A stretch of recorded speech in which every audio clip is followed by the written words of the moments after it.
Greater Hanjanglangso Inter Club Football Championship angdung kiti kachipate.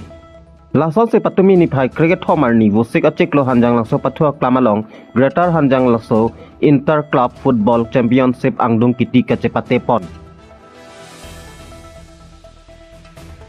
Bangso angdung kiti cepate pon along aluhiaman penang cetong dun ex MEC Jiwan Pathak kasa penang cetong dun pangkas teron ari sangho lapen minaan kethe kidingatum nang cetong dun lapen anparta bangso angdung kiti kachipate pon Bormanti FC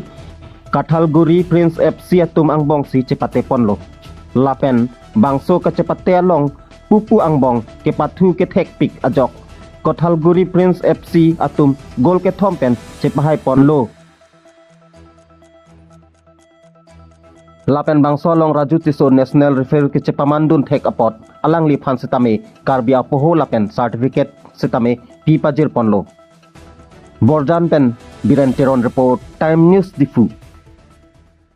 alang li phan lapen laso khela league inter club dik bang important thema ini dak Kathalguri team champion lo non laso team bang non la kasa in pen kasa club league organize ko hatak dak suryojan pen seven participate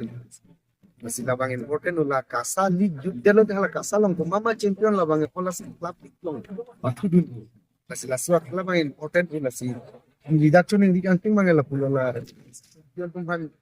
mu kasa club league organize tet dun pami nang akima hala kasa long champion tum te all assam club league long na all assam champion lo te lage national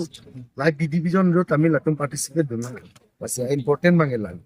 masih dak Hanjanglangso ke ha ko kan ni tunge pathua hut pentar la sports si puribek bang do la sin kita la so hebi bang dak sini ba la sini de kini ma kini panel hut nan chitong cepat tak cholo basa